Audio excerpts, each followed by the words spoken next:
Hello everyone, my name is Rohit Patel from JNKV college of agriculture Rewa. आज हम seed science के एक इम्पोर्टेंट टॉपिक सीड मार्केटिंग पर discuss करेंगे। सबसे पहले इसकी डेफिनेशन की बात करते हैं। Seed marketing should aim to satisfy the farmers demand for reliable supply of a range of improved seed varieties of assured quality at an acceptable price. इसका मतलब है कि सीड मार्केटिंग का मुख्य उद्देश्य होता है कि वह फार्मर्स की डिमांड को सेटिस्फाई करे, जिससे कि वह सीड जो उसको चाहिए वह गुड क्वालिटी का होना चाहिए, इम्प्रूव्ड वैरायटी होना चाहिए, साथ ही उसकी प्राइस एक्सेप्टेबल होना चाहिए और उसको जो सप्लाई चाहिए वो भी रिलायबल होना चाहिए। इन सभी बातों का ध्यान सीड मार्केटिंग में रखा जाता है। इसके बाद बात करेंगे ऑब्जेक्टिव की। इसके क्या क्या ऑब्जेक्टिव हैं। सबसे पहले है to the retailer in the agriculture sector. For example it is selling seed along with other inputs to the farmer. मतलब जो रिटेलर होते हैं एग्रीकल्चर सेक्टर में, जो रिटेल में बेचते हैं, वह सीड के साथ में अदर इनपुट भी फार्मर को सेल करते हैं। To the farmer it is simply selling what he produce on his farm.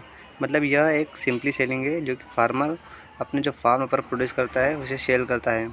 How ever whatever the circumstance a well defined sequence of events has to take place to promote the product and to put it in the right place at the right time and at the right price of a sale to be made। मतलब ये एक well defined sequence होता है जिसे कि हम promote कर सकते हैं उस प्रोडक्टों को, और साथ ही उसे राइट प्लेस पर, राइट टाइम पर और एक राइट प्राइस में हम इसे सेल कर सकते हैं। To many people think of marketing solely in term of the advertising and selling of goods, whereas in reality marketing start long before the goods exist and continue long after they are sold। बहुत सारे लोग सोचते हैं कि marketing एक term है advertising का और सेल और गुड्स को सेल करने का, जबकि यह रियलिटी मार्केटिंग है जो कि पहले से ही शुरू हो जाता है और ये उसको बेचने के बाद तक चलता है।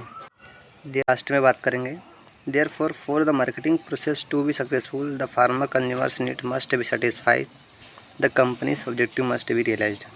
मतलब जो मार्केटिंग प्रोसेस होती है वो तब सक्सेसफुल होती है जब वो फार्मर की नीड्स को सेटिस्फाई करे, और कंपनी का मेन ऑब्जेक्टिव यही होता है कि वो फार्मर की जो नीड होती है उसको सेटिस्फाई करे और उसके बाद वह रियलाइज करते हैं कि ये सब चीज़ें सही हुई है।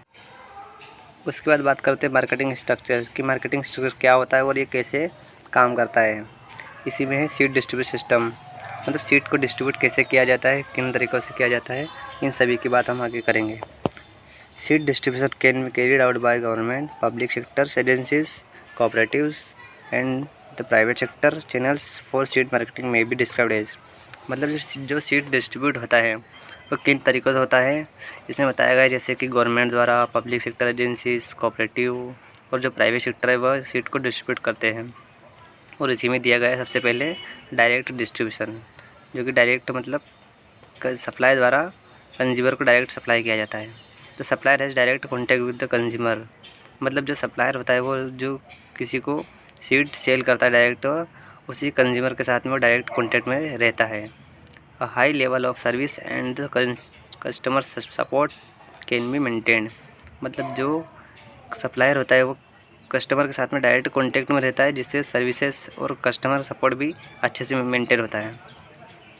Direct control is maintain over the quality of the product. मतलब इसमें प्रोडक्ट की क्वालिटी भी मेंटेन होती है क्योंकि वो डायरेक्ट कंट्रोल में रहता है और उसकी क्वालिटी को देखते रहते हैं। डायरेक्ट डिस्ट्रीब्यूशन के बाद है single level. The seed supplier realise on the retailer for contact with the consumer. Single level में ऐसा होता है कि जो सप्लायर होता है वो पहले रिटेलर को सीड सप्लाई करता है और जो रिटेलर होता है वह कंज्यूमर को। इसके पहले जो हमने कॉन्टैक्ट डिस्ट्रीब्यूशन पढ़ा था उसमें था कि जो सप्लायर होता है वो डायरेक्ट फार्मर को सप्लाई करता है, लेकिन इसमें ऐसा नहीं होता। इसमें यह पहले सप्लायर पहले रिटेलर को सप्लाई करेगा और उसके बाद वो रिटेलर जो कंज्यूमर को मतलब फार्मर को सप्लाई करेगा। Retail network require strong service and support from the supplier. और जो रिटेलर होता है ना उसको सप्लायर से स्ट्रॉन्ग सर्विस और सपोर्ट मिलता है। Good administrative control must be provided by the sales management. और जो गुड एडमिनिस्ट्रेटिव होता है वो सेल्स मैनेजमेंट द्वारा प्रोवाइड किया जाता है। इसके बाद बताया गया है कि The supplier's distribution system must be well organized and responsive product quality at the retail level must be monitored for deterioration and adulteration and a return system should be considered। इसमें बताया गया है कि जो सप्लायर द्वारा retail को product supply किया जाता है उसमें तो उसकी क्वालिटी अच्छी रहती है, लेकिन जब रिटेल द्वारा कंज्यूमर को वो सप्लाई किया जाता है तो उसमें उसकी क्वालिटी और उसमें किसी तरह की मिलावट नहीं की जाए, इसका ध्यान रखना चाहिए। Although the product may be well promoted, the supplier relies on the retailer to the make the final sale। और ये फाइनल सेल होती है और एक अच्छी तरह से वेल प्रमोटेड होती है। सिंगल लेवल के बाद है multi level. The supplier having no direct contact with the consumer. Multi level में ऐसा होता है कि जो सप्लायर का कंज्यूमर से डायरेक्ट कॉन्टैक्ट नहीं होता है, यह पहले रिटेलर को सप्लाई करता है, उसके बाद से रिटेलर कंज्यूमर को।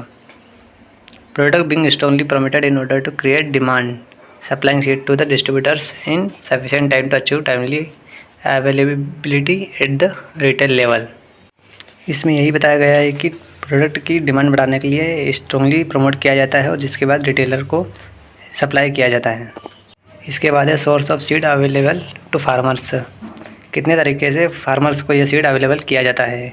सबसे पहले direct sales, farmer producer cooperatives, farmer dealers, grain merchants, crop buyers, retail store dealers, industrial procedure, cold store operators, consumer outlets and last में मेल ऑर्डर्स। इन सभी तरीक़ों से सीड को कंज्यूमर तक सप्लाई किया जाता है।